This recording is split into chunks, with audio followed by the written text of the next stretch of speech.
íntimas a lo largo de la mañana, con su servidora Michelle Gallegos y mis compañeros Emil Osorio y Ángel Ortiz, con los temas de la kinesia y situaciones de comunicación verbal. Todo esto es importante para poder ser un buen orador y en qué situaciones de la comunicación poder serlo.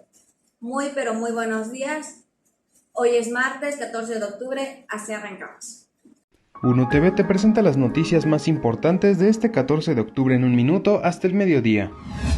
El presidente Andrés Manuel López Obrador dijo desconocer la existencia de una investigación por parte de la Secretaría de la Función Pública en contra de Jesús Seade por presunto peculado y abuso de funciones. Bueno, vamos a empezar con la información que tenemos a mano. Nos están informando que la escuela secundaria Humberto Hilario y Lara acaba de suspender sus clases normales, recalcando que no para perder clase, así es, sino que los conferencistas de la SEP fueron para dar pláticas sobre la kinesia, que trata de gestos y movimientos del cuerpo. Vámonos directo con nuestro compañero Ángel. Ángel, buenos días, ¿qué nos tienes por ahí? Buenos días, compañera Michelle, así es, ya me encuentro a la espera de que dé inicio a estas pláticas que serán impartidas a través de la modalidad en línea y por eso se decidieron suspender las clases, para que estos alumnos de secundaria pudieran disfrutar de estas pláticas con más comodidad desde la casa. Cabe mencionar que este tema no es solo de importancia para los alumnos, sino también para el público en general y por lo tanto estaremos transmitiendo estas pláticas por este canal. A continuación dará inicio. Bienvenidos, vamos a dar inicio. Para comenzar quisiera hablarles de la importancia de los gestos. La importancia de los gestos es que mediante estos podemos expresar gran variedad de sensaciones, pensamientos y estados de ánimo que refuerzan y enfatizan el contenido del mensaje que estamos transmitiendo. Pero, ¿qué son los gestos? Vamos a definir gestos como el movimiento corporal propio de las articulaciones, principalmente de los movimientos corporales realizados con las manos, brazos y cabeza. Existen 5 tipos de gestos. El primero se llama gestos emblemáticos o emblemas. Los emblemas son señales emitidas de forma intencional con un significado específico y muy claro. Los gestos emblemáticos representan una palabra o un conjunto de palabras bien conocidas. Se trataría de gestos que se pueden traducir en palabras. Por ejemplo, agitar la mano en señal de despedida o decir no con la cabeza. El segundo, gestos ilustrativos o ilustradores.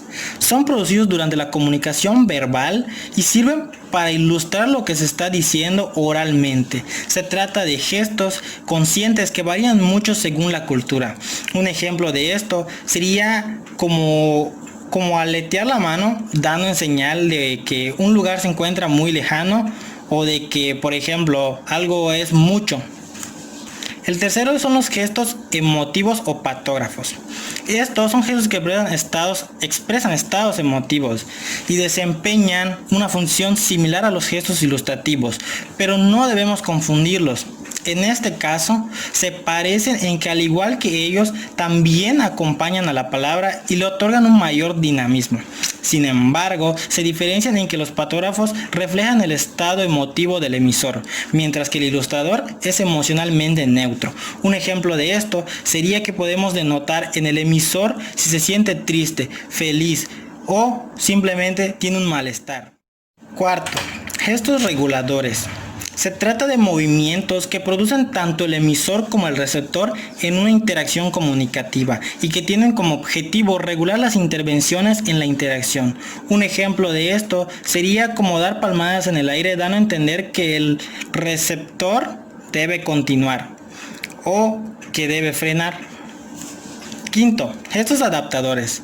Los gestos adaptadores se emplean cuando nuestro estado de ánimo es incompatible con la situación de interacción concreta que se está produciendo, de forma que no queremos expresar nuestras emociones directamente ni con la intensidad que realmente está sucediendo. Un ejemplo de esto sería colocar los dedos o la mano en la parte del cuello dando a entender como un ahogo, o colocar los dedos en la parte del cabello o en la parte de atrás dando a entender incomodidad o desesperación. Características de los gestos. 1. Es una forma importante de la comunicación no verbal o no vocal en la que expresiones corporales comunican mensajes determinados, ya sea en lugar de o en conjunción con el habla. 2. Los gestos incluyen el movimiento de las manos, la cara u otras partes del cuerpo. Difieren de la comunicación física no verbal. 3. Con los gestos se pueden comunicar gran variedad de sentimientos y pensamientos, desde el desprecio y la hostilidad hasta la aprobación y el afecto. 4. Los gestos también pueden utilizarse para sustituir palabras. Hay diferentes tipos de acciones. Algunos proporcionan información acerca del mensaje, por ejemplo, para destacar un punto clave. Otras veces proporcionan indicios sobre las intenciones o emociones del hablante, por ejemplo, si está avergonzado. 5. El proceso de gesto tiene lugar en áreas específicas del cerebro, como las de Broca y Wernicke, que son utilizadas por el habla y el lenguaje de señas. 6. Los gestos nos permiten leer las emociones de las personas. Reconocer las expresiones faciales es una manera importante de tener una idea de cómo se siente una persona. Bueno, continuamos. Muchas gracias, Ángel, por la información que nos diste, muy interesante, por cierto. Estamos en contacto. Ahora nos enlazamos con mi compañera Emily, donde nos expondrá la plática de sonrisa. Cuéntanos, Emily, ¿qué información nos tienes? Ok, Michelle, muchas gracias. Ahora les voy a explicar qué es la sonrisa, sus tipos y sus características. La sonrisa es uno de los gestos que podemos expresar mediante la boca, lo cual proporciona información acerca del estado anímico de una persona. A continuación les presentaré los tipos y características de la sonrisa.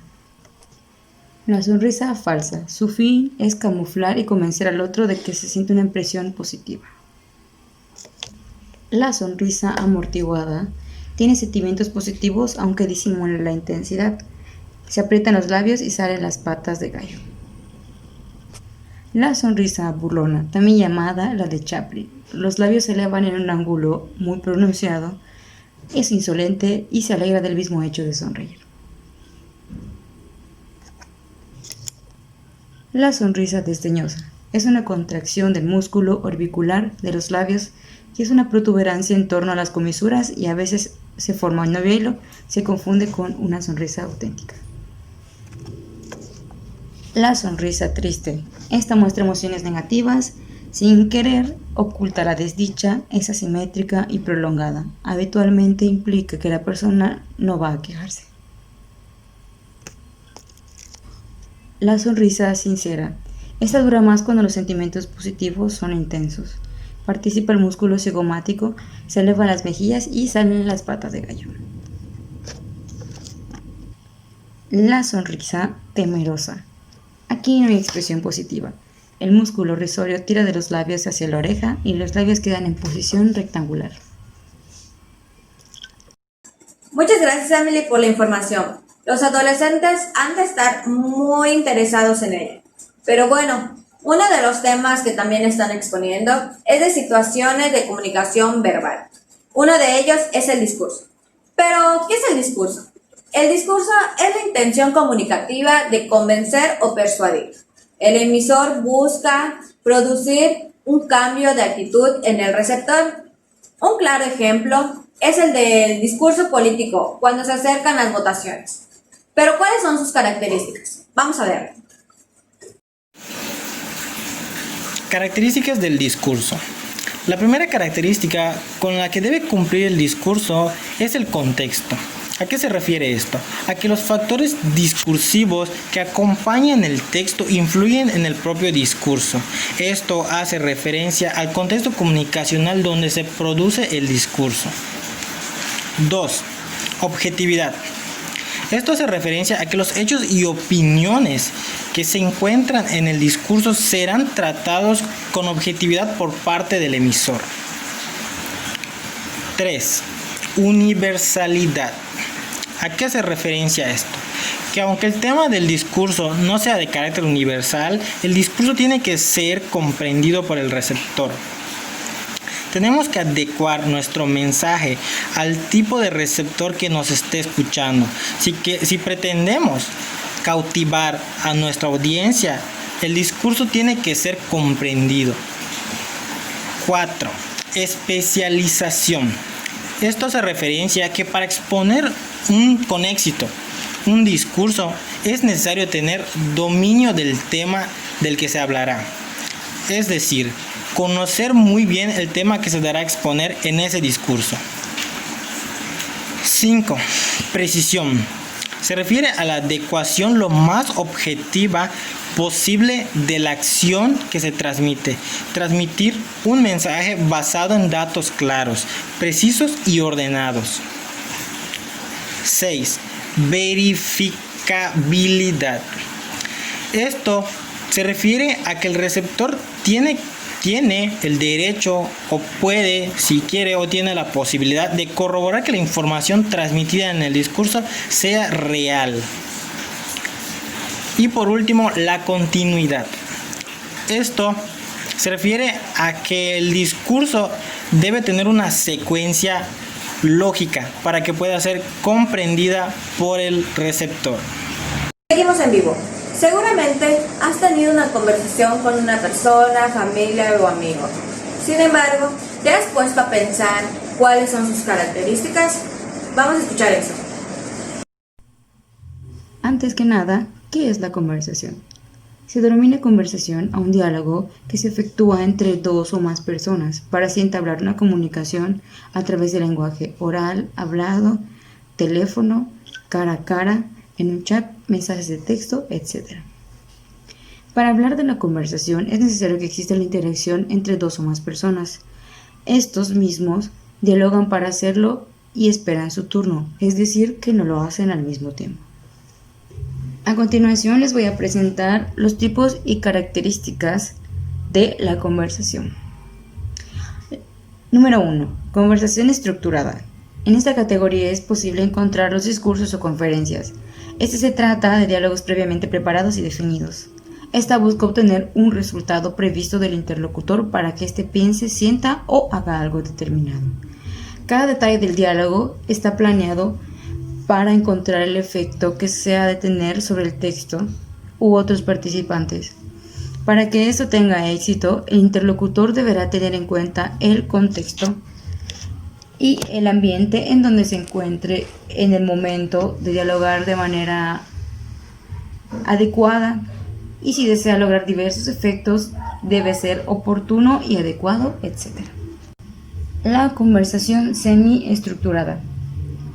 Los participantes cuentan con ciertas reglas para que este tipo de conversaciones suelan distinguirse en debates donde se mantiene un diálogo estructurado pero planificado, ya que se debe tener en cuenta las opiniones de los demás y otros interlocutores.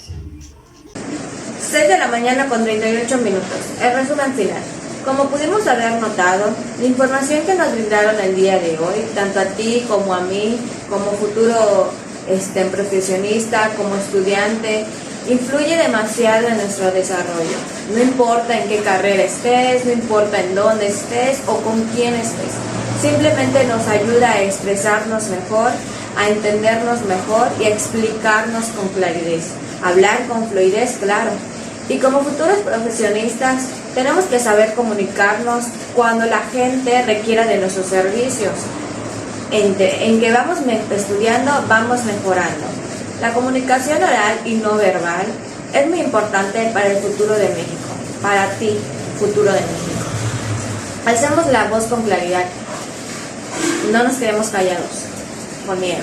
Y bueno, por otro lado, nos están informando que son cada vez menores las muertes del COVID en Yucatán.